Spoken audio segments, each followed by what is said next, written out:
Hello and welcome to Indus News. Live from Islamabad, I'm Naila Shaja and these are the headlines.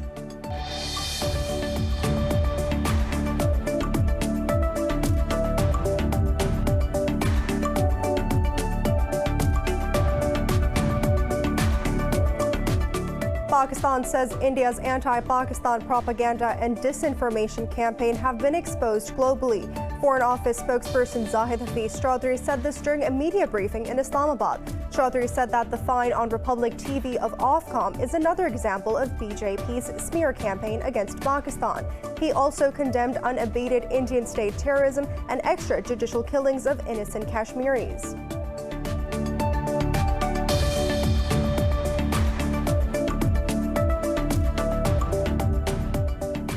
In India, Priyanka Gandhi, along with other Congress leaders, were detained at a march in solidarity with the protesting farmers in Delhi, while Rahul Gandhi met President Ram Nath Kovind and submitted 20 million signatures against new farm laws. Braving harsh cold, thousands of farmers have camped against agricultural reforms at Delhi's border for 29 days now.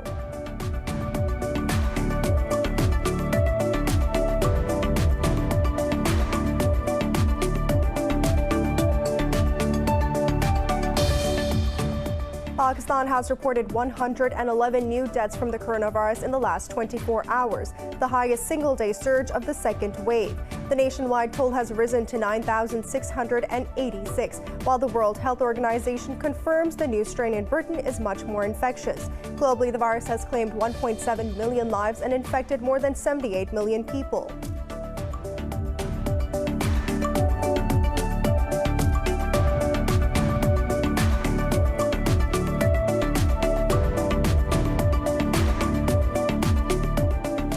United States President Donald Trump has pardoned former campaign manager Paul Manafort and ex-advisor Roger Stone.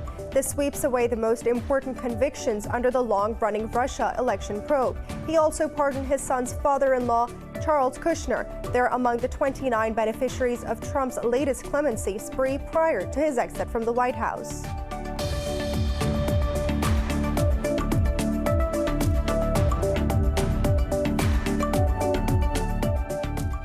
And in football, AC Milan beat Lazio in a 5-goal thriller at the San Siro to stay on top of the Serie A table.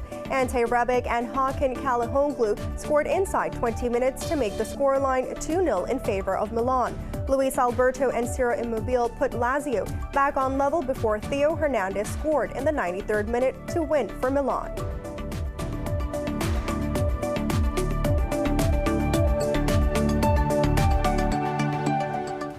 For more news and details, stay tuned. We'll be right back after a short break.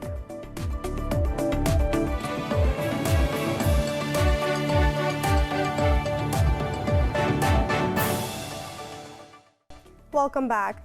Pakistan says India's anti-Pakistan propaganda and disinformation campaign have been exposed globally. Foreign Office spokesperson Zahid Hafiz Chaudhry said this during a media briefing in Islamabad.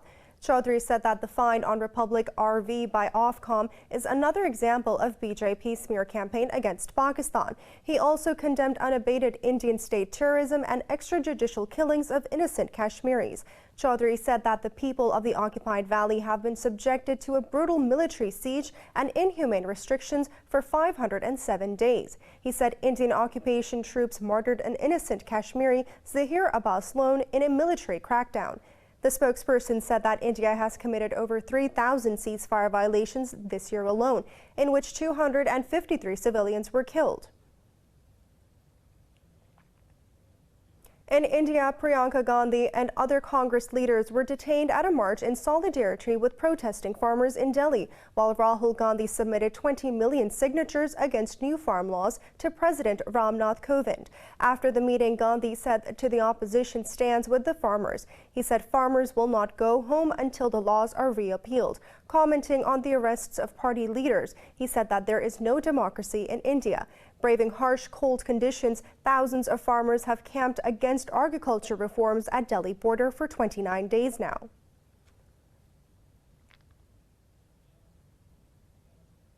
In Pakistan, security forces have killed a terrorist during an intelligence-based operation in southwestern part of Balochistan. The Pakistan's Army Media Wing says that a soldier was martyred in exchange of fire in the Irvan district. In a statement, the military's media wing, ISPR, said that the forces apprehended one terrorist. It added a cache of arms, ammunition, and communication equipment was also recovered from the hideout. Earlier on the 22nd of December, security forces killed 10 terrorists in an operation in the same district. The United Kingdom and the European Union appear to close the clinching a trade agreement. Officials from both sides confirmed that they are trying to resolve the fishing and level playing ground issues. United Kingdom Prime Minister Boris Johnson has briefed his cabinet on the progress reached. The deal document is to be thought around 2,000 pages long. Both sides have until the 31st of December, when the United Kingdom leaves the European Union trading rules, to get it approved by parliamentarians. Meanwhile, London says Brussels will allow almost all food and plant exports from Britain to continue after Brexit. President Donald Trump has accused Iran of the attack on the United States Embassy in Iraq's capital city of Baghdad. In a tweet, Trump threatened to hold Iran responsible if any Americans are killed subsequent to the attacks. President Trump alleged that 3 rockets which failed to launch were from Iran. Responding to Iran's Foreign Minister Javad Zarif said putting citizens at risk abroad will not divert the attention from Trump's failures at home. Zarif also attached Trump's older tweets accusing former President Barack Obama of attacking Iran as a diversion. Meanwhile, the United States has also accused Iranian cyber actors of creating a website with death threats aimed at U.S. election officials. In a statement, FBI and the Homeland Security said Tehran aimed to undermine public confidence in the United States electoral process. Iran's United Nations mission spokesperson Ali Raza Miryusfi denied these allegations, saying Tehran itself was the largest victim of cyber attacks. United States President Donald Trump has pardoned former campaign manager Paul Manafort and ex-advisor Roger Stone. This sweeps away the most important convictions under the long-running Russia election probe. This report has more. In his final days in the Oval Office, President Donald Trump has restored to a spree of clemency. Among 29 beneficiaries is Trump's son-in-law's father, Charles Kushner. He was convicted of tax evasion and making illegal campaign donations. 26 of them won full pardons, while another 3 received commutations. While Stone, Trump's long-term friend and advisor, welcomed his upgrade from a commutation to a full pardon. Thank you, Mr. President. Thank you for giving me the offer. Thank you for saving my life, because I don't think at my age and in my medical condition I would have survived in a COVID-infested prison. The President has said on numerous occasions that he thought there was a good chance I could be exonerated. I agree with that. But this is a horrific nightmare when you realize that this investigation never had any legitimate or lawful beginning. It was a witch hunt.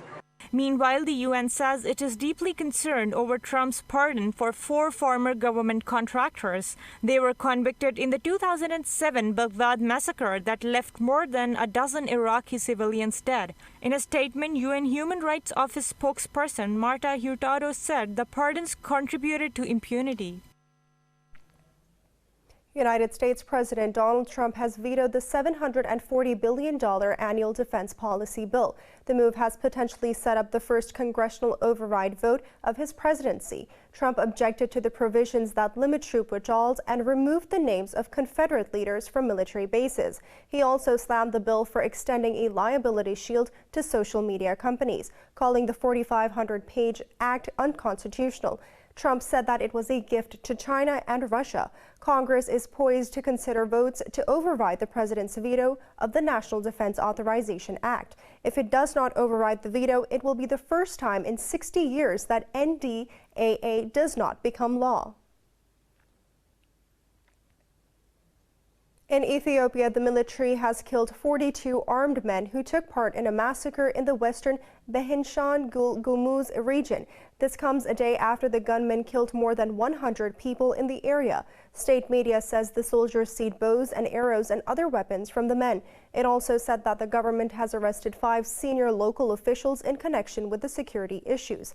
In a tweet, Ethiopia's Prime Minister Abiy Ahmed called the massacre of civilians very tragic.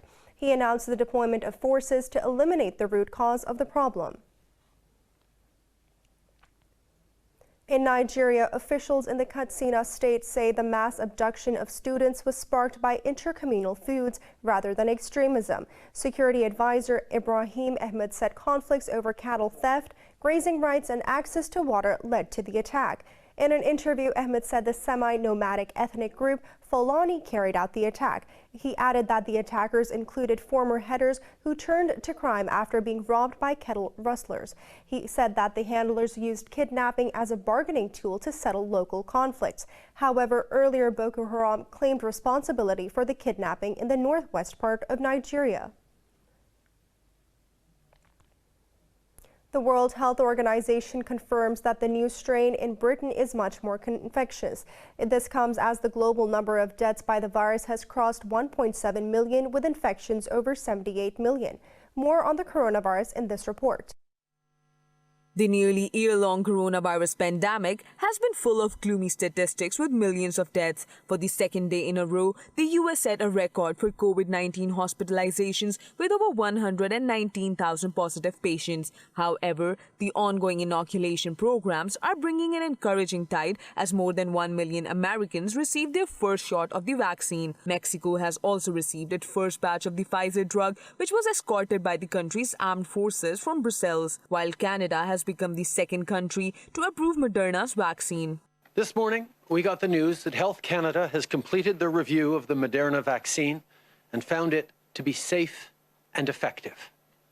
Canada has an internationally recognized process of independent review, and I know that our best experts have upheld this highest standard. Meanwhile, lorry drivers who tested negative for the virus have begun boarding ferries at the port of Dover after France reopened its borders with the UK. The new virus strain has also been reported in Northern Ireland. Meanwhile, 2 cases of a new, more transmissible COVID-19 variant linked to South Africa were identified in the UK.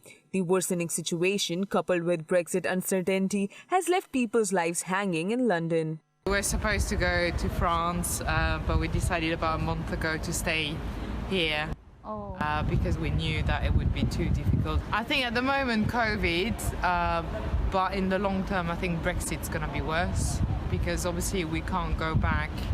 We live very near to here, so King's Cross, so we can take the Eurostar very easily, but I think they're talking about visas and all of these things. Elsewhere, South Korea's early coronavirus success has caused it to scramble to contain the new wave, while Australia has tightened quarantine requirements for airline crew, now requiring that they stay only at police-monitored facilities.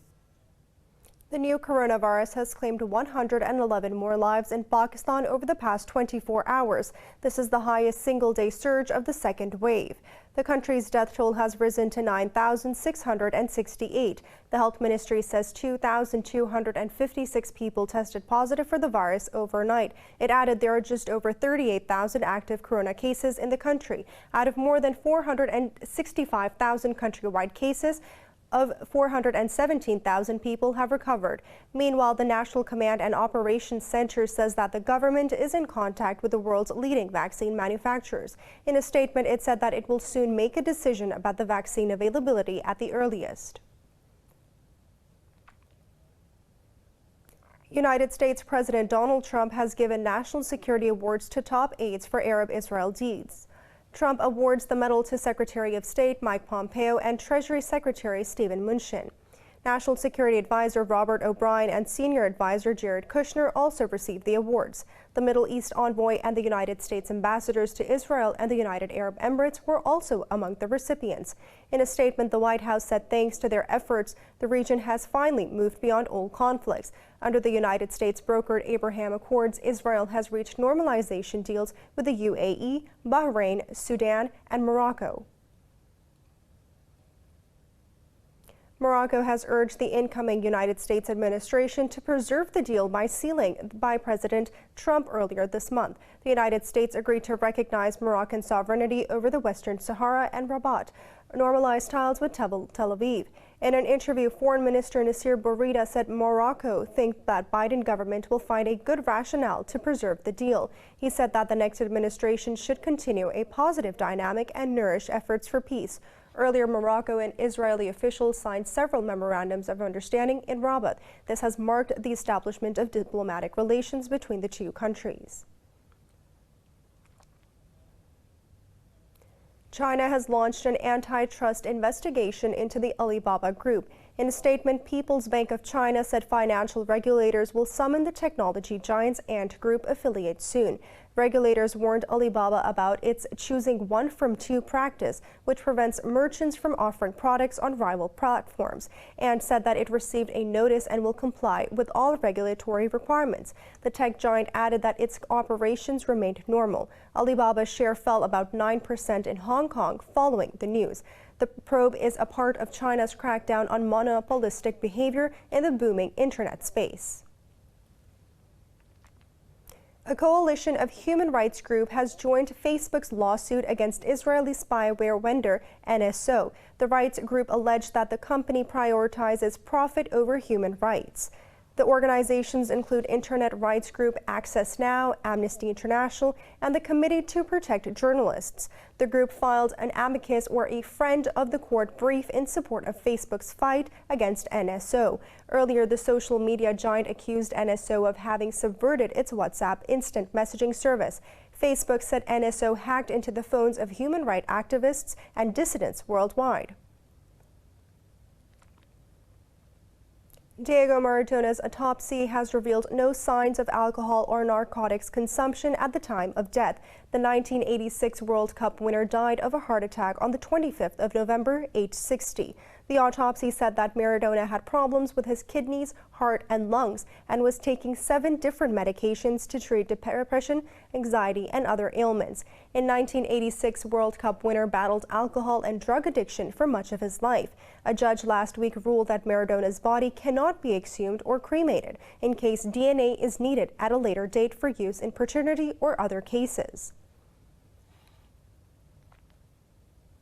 British model Stella Tennant has died at the age of 50. Her family said Tennant's death was sudden and police have ruled out suspicious circumstances. The Scot made her name in the early 1990s on catwalks for designers such as Karl Lagerfeld and Versace. She went on to become the face of Chanel and graced the covers of various fashion magazines. Away from the catwalk, Tennant campaigned to reduce the environmental impact of the fashion industry. She retired in 1998. Versace paid tribute to Tennant on Twitter, saying that she was Gianni Versace's muse for many years. She is survived by her husband, David Lassant, and their 4 children. In the United States, state of California, a mural is being painted to honor the work carried out by frontline medical workers during the pandemic. The painting was commissioned by medical scrubs company BARQ Forms and nonprofit Beautify Earth. More in this report. A superhero doesn't necessarily wear a cape. Sometimes they come in scrubs and face masks, and COVID proved just that in 2020. In California, Samir Arkanwal, also known as street artist Samir Ewal, is painting a homage to frontline workers against the pandemic. He began the image on December 14th and plans to have it finished by January. This is pretty much to honor all of the health care professionals that's been putting their lives on the line day in, day out for the last 10 months. That's been just a nightmare, and within that nightmare we try to find some sort of hope, and that's the title of this piece is You Bring Hope. He will be working over the holidays, including Christmas days, to get the mural finished. He is keen to make their facial expressions as real as possible. The expressions, because I can only imagine, the how exhausted they are, dealing with this day in, day out. So I kind of wanted to just capture the emotion of, like the one on the end. She's ready, she's prepared to go to war, helping people out, and you can see her putting on her thing, and her eyes, she knows she's going in, to war basically against COVID, and this guy is just really exhausted but they're there. You know, they're like, we're here for you. The mural can be found at 2010 Wilshire Boulevard in Santa Monica. This Christmas, Santa has a special message for people. Before departing on his annual journey, he advised people on how to celebrate during the pandemic. More in this report. Every year, thousands of people from around the world make their way to Santa Claus village in northern Finland to pay a visit to Santa and his busy elves. But after a gloomy year, they could not see him off due to coronavirus restrictions. So Santa set off alone for the annual Christmas journey, accompanied by his reindeers. Parents should also pay special attention to children and young people, as the past pandemic year has been tough for them too. Many children have said this out loud to me. Among the wishes of toys and technology, there have been many hopes for a time together with parents. That is, a time when things are done together. I now wish everyone a very happy and peaceful Christmas. In his message, Santa told everyone to stay safe and healthy and to keep connected with each other. He shared the importance of nurturing human relations in the holiday season. We have all lived through really different and difficult times. The Christmas season will hopefully bring a little relief, although special times will continue. Now is the time to relax and to spend Christmas with your loved ones. The Arctic Circle runs through Santa's home village, which is about 8 kilometers from Rovaniemi.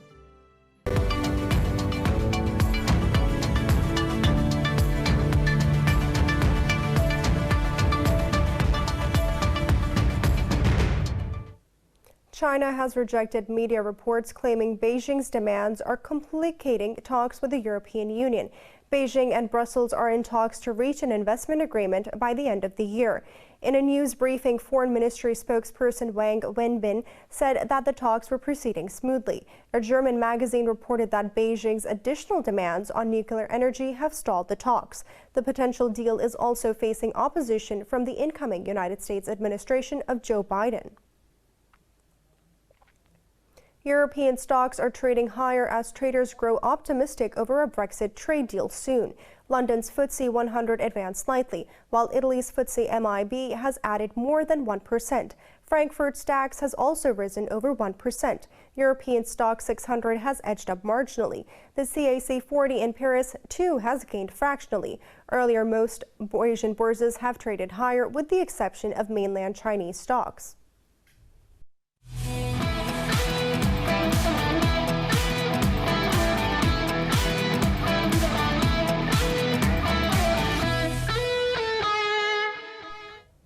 In football, AC Milan beat Lazio in a 5-goal thriller at San Siro to stay on top of the Serie A table. The victory leaves them 1 point ahead of city rivals Inter Milan, who would have gone to the top if Milan had dropped points. Anti-Rebellic and Hakan Çalhanoğlu scored inside 20 minutes to make the scoreline 2-0 in favor of Milan.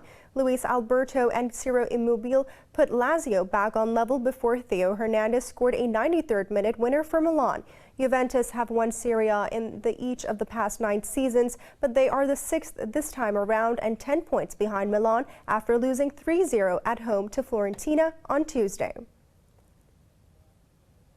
In football, Real Madrid beat Granada 2-0 in a La Liga clash. The win takes them level on points with leaders Atletico Madrid. After a poor first half, Casemiro headed in for Marco Asensio's cross from the left. Benzema sealed the victory in the second half, with a low strike from 20 yards out for his 8th La Liga goal of the season. This was their successive 6th win in all the competitions and 5th in a row in the Spanish league. Alves and Real Betis also won their crucial home fixtures. In football, Paris Saint-Germain beat Strasbourg 4-0 at Parc des Princes in Ligue 1. PSG remained third after the win with 1 point adrift to the top 2. Defender Plembe opened the scoring, sweeping up a rebound of Angel Di Maria's score to poke home. Kylian Mbappe, Idriss Gueye and Moise Kean scored second-half goals to seal 3 points for the defending champions. In another fixture, Angers beat Marseille 2-1 at the Stade Jean Bouin. In football, Manchester United beat Everton 2-0 at Goodison Park at a Carabao Cup encounter. With this win, they have booked their place in the semi-finals where they will face Manchester City. Edson Canvey scored in the 88th minute for United before Anthony Martial sealed it for the injury time for the visitors. Earlier, Tottenham Hotspur beat Stoke City 3-1 to book their place in the last four. Gareth Bale opened the scoring for Spurs in the 22nd minute before Jordan Thompson equalized it for Stoke. But the second half goals from Ben Davies and Harry Kane were enough to send Spurs to the semis, where they face Brentford. Chinese swimmer Sun Yang has had his 8-year doping ban referred back at the Court of Arbitration for Sport.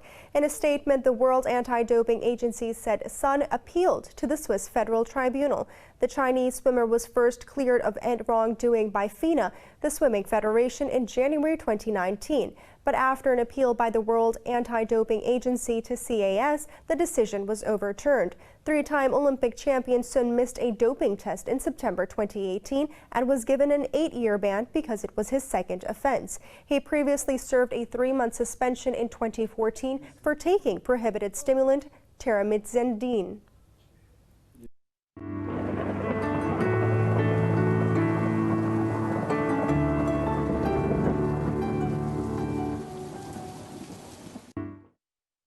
South Dakota is facing one of the coldest winters with a frightening heavy blizzard. The Sioux Falls Weather Service reported a record of 2.8-inch snowfall in December 23rd.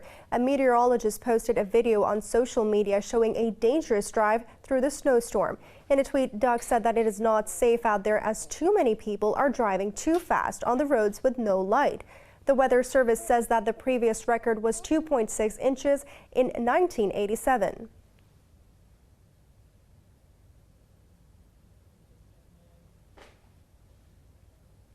It's now time to take a look at the weather around the world.